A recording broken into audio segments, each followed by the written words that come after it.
Alrighty guys, I'm Casey and welcome to a brand new episode of our Stone Block 2 adventure, guys.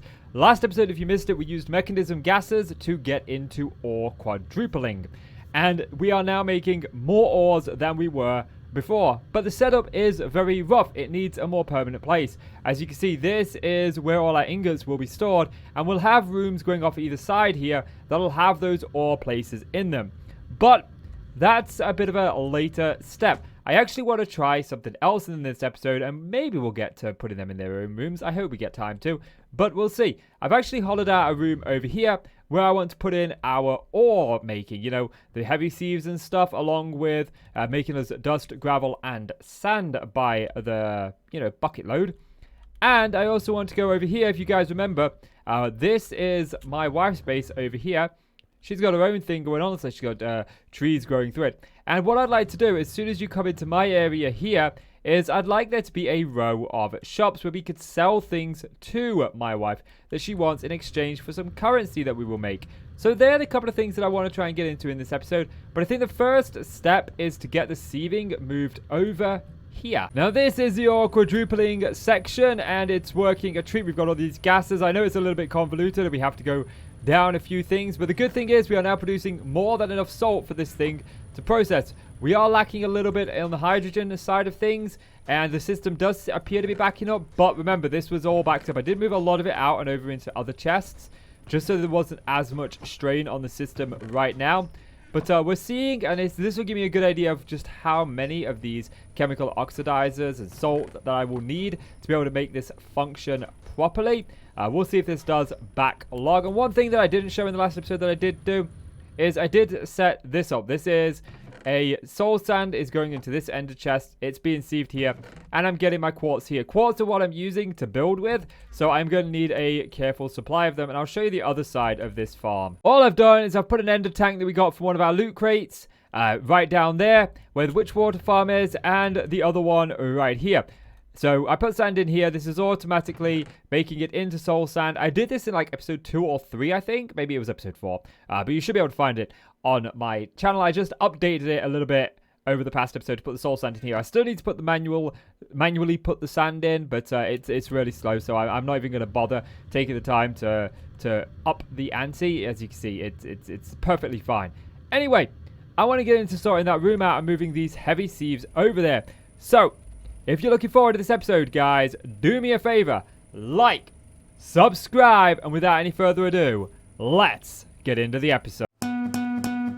So I've been making some progress on this auto sieving room, and I've ran into a stone wall, quite literally, but no, I've run into a bit of a problem that I want to rectify before I finish off the room. So I'm going to show you what I've done so far, and then we're going to look at the problem that I'm facing. Now, I knew I was going to be facing this problem, but I figured I was going to remedy it after I'd done the room, but I figured we'll remedy it before I finish the room. So this is the room so far. I've gone with the same aesthetic palette that we've got going on in the room across the hallway there. This isn't going to be the palette for every single room or chamber. This is just going to be for these couple of rooms, I think. We'll see. We'll see. I want to have different rooms looking different. Play around with different blocks. I think it'll look really, really cool. But this is where we've got the hammering. So I'll explain quickly what's going on. We've got the cobblestone generators making these into compressed cobblestone with this compressor right here. These are then being hammered down. We've got one hammer sending gravel to here, which is then putting it into this wall of storage drawers here. And then we've got another hammer breaking this down into gravel. And then this gravel from here is being sent off to the sieving area over here. And then that is the exact same here with dirt. We've got one going off, so we've got dirt. We've got another one going off to be sieved. And then we've got some more going off to be compressed down to make sand, which is what's going on here. And then we've got dust here. And they're all being sent to be sieved over here. As you can see, they are working. But if you look at the sieves, you can see what the problem is. The power is the problem. And that is because I'm powering it off of this capacitor bank right here. Now, I've got enough resources to run these energy conduits all the way down my base and all the way over here. But I think I want to get into sending stuff wirelessly. Now, we've looked at how to send liquids wirelessly and fluids and items wirelessly by using ender chests. Although I don't want to do any of that for this one. I actually want to play with something that I've never played with before. Now, to do this, there are more than one ways in every pack usually, and this pack is no different. But the way that I'm going to choose is Mechanism. I really love the mod Mechanism, and it's one that I haven't gotten into as much as I've always wanted to get into it. But now, that is obviously changing in this pack. So, what we want is this entanglement, or this quantum entangloporter. This is going to allow us to transfer energy, gases, power, and liquids and items wirelessly throughout our base. Now, I've never used this before, and I don't know what kind of rabbit hole we are going to go down to get it. But I think we should start with these refined obsidian ingots, which we need the osmium compressor for to compress it. It looks like we actually need liquid osmium to do that. Is there like another way to do this? I mean, we could do it that way. Arc furnace can do it, but I think we're going to have to get into this bit. So we've got to make liquid osmium somehow. Or maybe I could just put osmium in the bottom. I could probably just put osmium in the bottom, can't I? So let's see what this is. I should have everything to craft up one of these. And I am going to try to take this straight away to its elite form. So, compressing factory. Now that I've got the elite one, it's the exact same as what it is to do all of the other elite ones. You just progress through the different levels. What we can do now is hopefully throw in some obsidian. Was it not refined obsidian? I thought that's what it was. I thought it was obsidian. Do I need to put... Did I misread this? It might have been pulverized obsidian. It is refined obsidian dust. Oh, great. How do I get refined obsidian dust? I throw obsidian powder with diamond powder into a metallurgic infuser. Okay, okay. So I need to go get some diamonds. So to make this, we need two things. We need diamond dust, which we've already covered, but we also need obsidian dust, which I am guessing is just literally like this. Oh, wow. We actually get 4 for that. Sweet. And then we could just throw the diamond dust and the obsidian dust into the metallurgic infuser. I'm going to make up a stack of this stuff just to be on the safe side. I might make 2 stacks up just so we've got some in backup. Well, it doesn't take long for the metallurgic infuser to make mincemeat of this machine and make us this refined obsidian dust. Now, I've still got some to do. I've also got some going on in that one as well. But I thought we might as well get this one doing as well. So I think we could just throw... Is that right? The compressing factory? Yes, yes, it was right. Why did it not want to take it the first time around? But this is how we then make those refined obsidian ingots. And we need 4 of these per one. I would like to get a stack of these made up. So, I mean, there's 4 stacks of these. I would like a stack of these quantum entangloporters, just so we don't have to worry about them for any point in the future. I don't know how likely that is going to be, because we've got this teleporter core to make up. And I think that might be... I mean, that's just this. So it isn't too bad. Yeah, anyway, let's work on these refined obsidian ingots first. Sometimes in life, your wants outweigh your needs, and this is one of those. I wanted a stack of these, but I don't think I actually have the diamonds readily available to make this. After looking, I've mashed up quite a few diamonds. So I think what we're going to do is we're just going to try for a quarter of a stack, which means we need about a stack of these ultimate control circuits, and I think these get used in here. No, they don't. Okay, so to make these, we actually need these atomic alloys. And we are going to need, it looks like, a stack of these. So, how do we make these? We need this refined alloy with obsidian powder. Okay, so this refined alloy is diamond dust and enriched alloy. So what? I'm going to need a few of those. So I think I'm going to make up 3 of those. I might actually have some of this alloy. Let me have a look. I've got a little bit of it. And what was it again? Was it, to make this, it was the diamond one with refined obsidian dust. Okay. So I've got some refined obsidian dust here. And we should just be able to throw... I thought it was just throw this in. Enriched alloy with obsidian. Or was that just not refined obsidian dust? Let me see. These refined obsidian dust, compressed obsidian. And it's a diamond one. Okay, okay. So to make one of these, it's we need to throw... the diamond one in. We need to throw this in here with diamonds to make ourselves one of those. Okay, okay. I get it now. I've just... It's been a long day. Every time I hit record, I feel like I'm on this screen.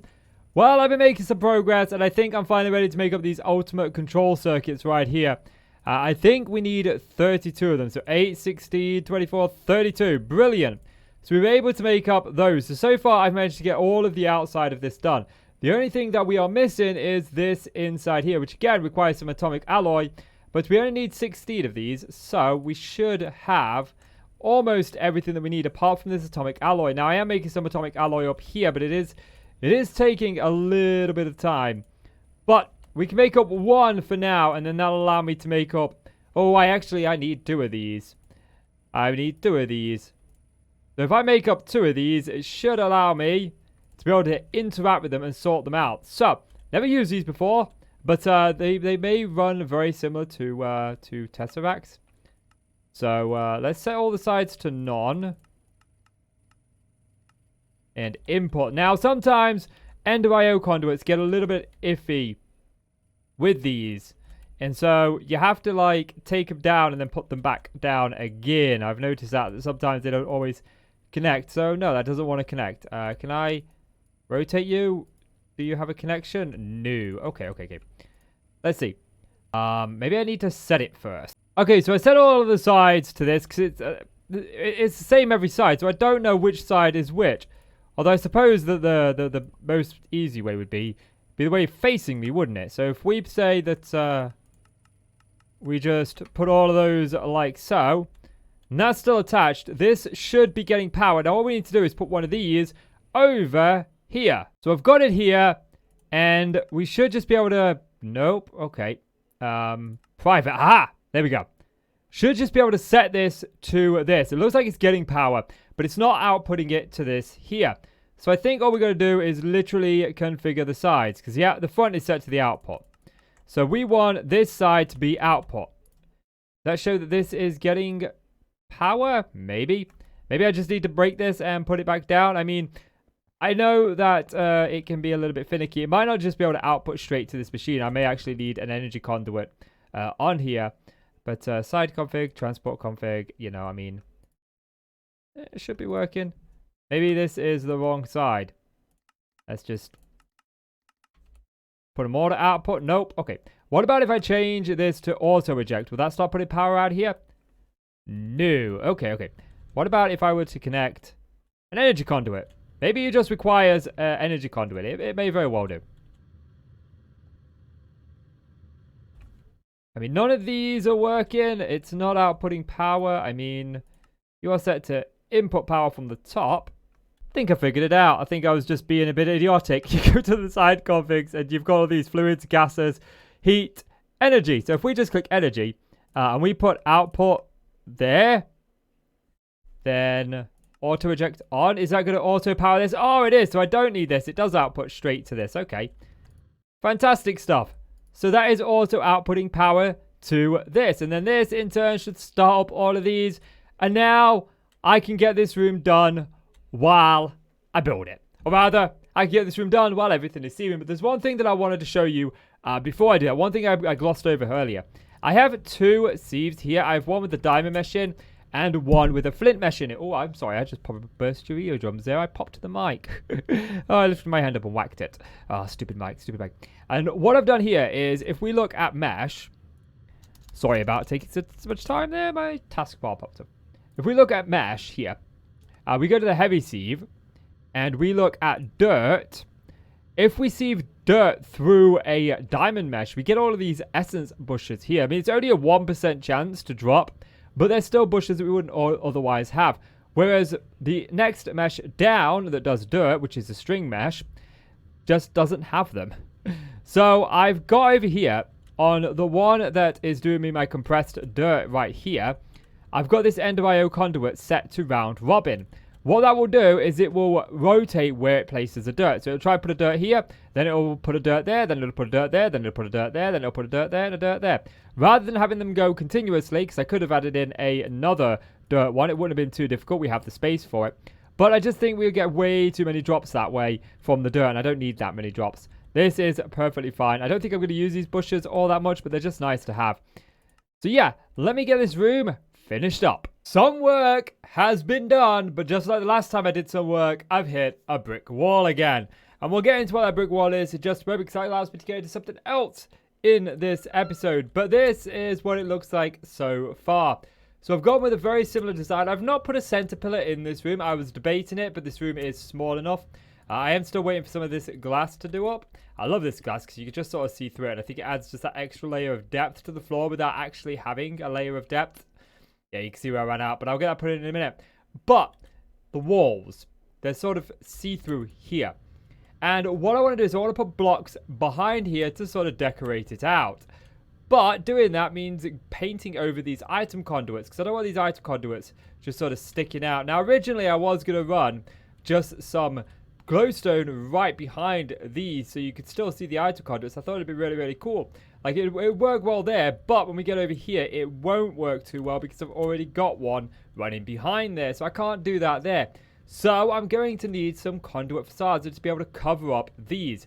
And that requires us getting into painting blocks. And how does that work? Well, let me show you. To paint over blocks, we're back on this screen. I'll live on this screen. We need something called a painting machine. And this is from Ender.io. Now, I did start to go down this rabbit hole before, I think. But it was just a bit too much. But I think I've got everything I need. The main one is this infinity biometal, which is just iron, grains of infinity, and iron ingots. For some reason, it always does the iron alloy. It drives me crazy. But we have iron ingots right here. So we can make up 2 of those. And then we should have everything. Electric steel we've already covered. We've covered the industrial machine chassis before. We've covered all of this before. So we should be able to get it. I don't have an industrial machine chassis. Do I have enough to make this? I do. Okay, good. We'll make 6 of these. You guys can follow me on this one, I suppose. Just so you guys can see. Just in case you're doing this for the first time. Don't give me 1. Give me a stack. There we go. So, to make this is fairly easy. Really, am I going to be out those? Okay, fine. I will craft these up myself. Jeez, game. Don't make it easy, do you? Right. Now, give me this. Well, you know what? I know what I wanted. I wanted this game. I clicked this. I did. I mean, you can't tell me different. It's not like there's a rewind button on the video that shows that I did in fact click the wrong thing. We're just going to pretend that I clicked the right thing. So we've got 6 of these. Oh, we'll just do 5. It's fine. And these go in the induction smelter. You just put them in. I think you can put them in the alloy smelter as well. I'm not sure on that one. I haven't tried it yet. But I imagine you would be able to. But don't quote me on it. Now we just got to wait for these to do up. It shouldn't take too long. We should get 1 right here, actually. There we go. Saves me thinking. Put this in here. We should be able to get the painting machine. Boom. There's 1. And all we need to do is give this power. Although I'm running out of power sources over here. So I think I can nab 1 right here. And it needs a capacitor. Because of course it does. Now I've got the capacitor. We can put that in there. That's getting power. And how does this machine work? Well, if it works the way it used to work, we should be able to make some, like, binders or composite binder. No, not composite binder. Some facades. Now, is it going to let me type in facade? Yes, it is. So we've got these conduit facade. Hardened conduit facade. Okay. Transparent conduit facade. Fair dues. I just want the regular one. It's made using this conduit binder, which we've done before. I've actually made a bunch of these. I'm going to make up like 4 stacks of these. Or as many as it will. Then I'm going to go to this chest here because I think my glowstone's in here. Yes. Good. Now, what we can do with this conduit facade is this conduit facade can go over any Ender.io cables. It's why I particularly like to use Ender.io cables. And we can then paint them any color we want by simply selecting the block there.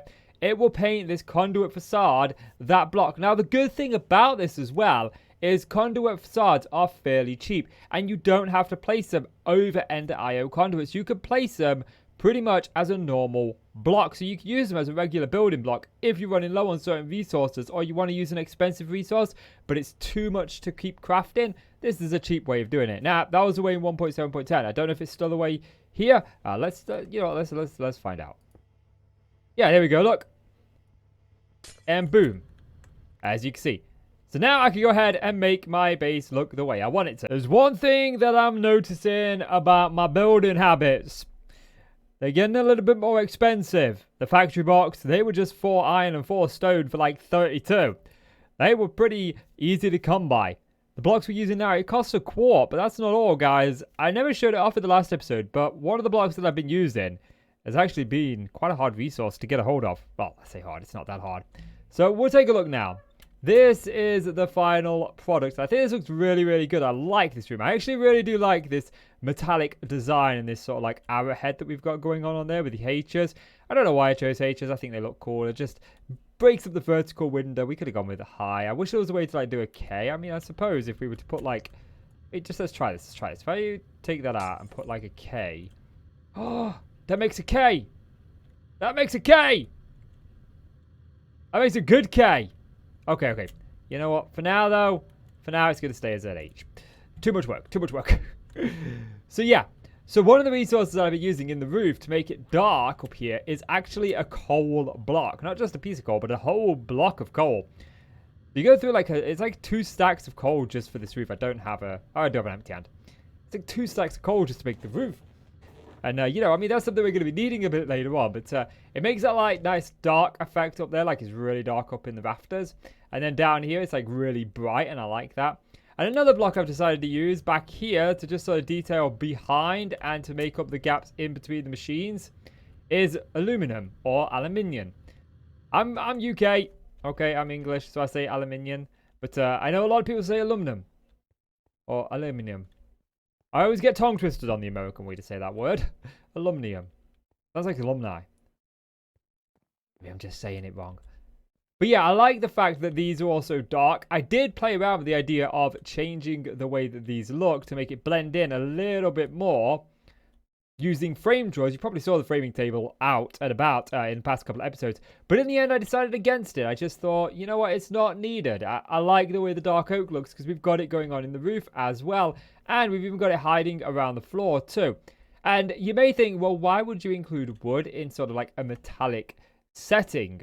It just doesn't make sense. But I think that it's a nice contrast, not only of color, but of materials as well. A nice little bit of wood. So it looks pretty good. And I like it. I like how this has come along with the glowstone in the walls, these slanted glowstone. Now, one thing that you might want to know, you know when you've got these conduit facades on, it says painted with glowstone. You can see all of these painted. This top one is, this top one is not, but the rest are. Could have sworn this top one was not painted. But evidently it is.